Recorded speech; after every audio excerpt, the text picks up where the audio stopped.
Então, a hora que a gente tiver nessa preocupação que Deus for o centro, Ele pode fazer em nós o que Ele quiser, né? As maravilhas que Ele faz na vida dos santos, Ele pode fazer na nossa de cristão. E à medida que a gente for tendo intimidade, né, Padre? Intimidade. Né? Você é tão entregue a Ele, né? Que fala, a minha vida está depositada na mão daquele que me ama. Então só vai acontecer comigo o que Ele permitir. E essa entrega de confiança. Eu gosto quando você coloca a relação da intimidade, né? Que chama Jesus para uma conversa. E, na verdade, no evangelho de hoje foi Jesus que chamou os discípulos. Vem cá, deixa eu falar com vocês. Né? Proclamai, não deixai que a mensagem, porque o evangelho é uma mensagem, um valor, as pessoas ainda não descobriram. Proclamai por cima dos telhados. E ele colocou a tipologia de 2 medos. O medo, ter medo diante dos homens, que pode matar o corpo, essa vida terrenal. Mas existe aquele que pode matar a alma. E se nós estamos em Jesus, a nossa alma é vivificada. Porque, na verdade, aqui nós vivemos uma escola da vida, né? Nós viemos aqui, nós aprendemos. Agora, amar só. Amar. Amar. Esse é o grande segredo da vida, né? Aprender a amar. E eu fico imaginando aquela criança que o pai chega na hora da escola, deixa a criança na escola e depois é hora de retornar a criança para casa. Eu acho que a nossa experiência diante de Deus é isso. Deus nos coloca na terra e aqui a gente aprende coisas boas e coisas que não são boas, mas querendo ou não, nós vamos ter que voltar para a casa do Pai um dia. Graças a Deus. E é isso, né, Padre? Assim, a gente tem uma dívida uns com os outros, né? O Evangelho tem uma dívida, né? A igreja tem uma dívida de ensinar para as pessoas que cada um é um filho de Deus. Essa relação, né, com o Pai, essa relação que não precisa temer Deus. Porque mesmo que a gente traia, mesmo que a gente desconfie, mesmo que a gente abandone, Ele não consegue nos abandonar, né? Porque Ele não pode trair a si mesmo, né? Então Ele está perto de nós. E às vezes as pessoas têm medo, às vezes o medo também de anunciar Jesus, o medo de ser ridicularizado, o medo de o que as pessoas vão pensar a meu respeito se eu me coloco numa situação onde eu defendo Jesus, onde eu defendo uma atitude cristã. O que as pessoas vão pensar a meu respeito? Né? E as pessoas às vezes têm medo disso, medo de ser criticado, ridicularizado.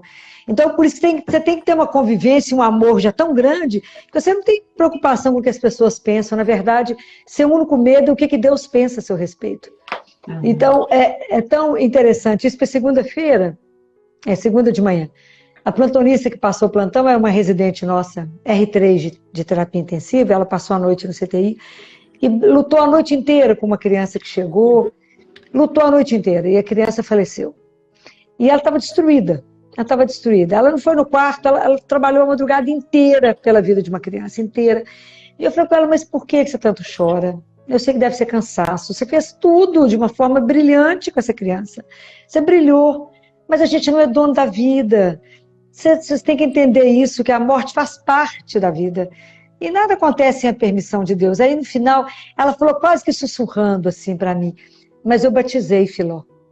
Eu fiz um escândalo, né? Falei, que espetáculo! Porque essa criança veio para cá porque você deu para ela a chance dela voltar para casa, ela foi para o céu.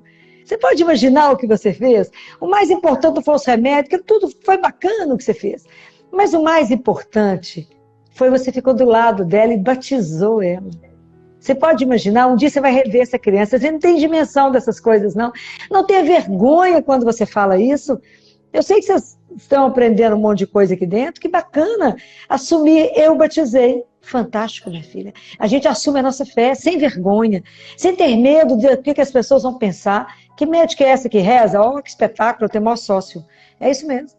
Tem que rezar sim, eu preciso da luz daquele que vê tudo. Eu vejo muito pouco.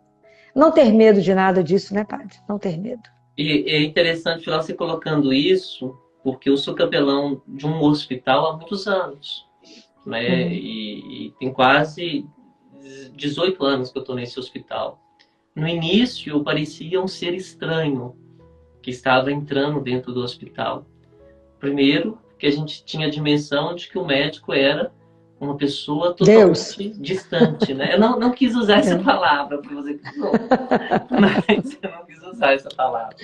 Aí, hoje eu já noto uma certa diferença, porque a gente faz todos os anos, no final do ano, uma celebração de encerramento. E eles contam, eles participam dessa celebração, coisa que eu não via, eu não presenciava quando eu comecei o trabalho no hospital.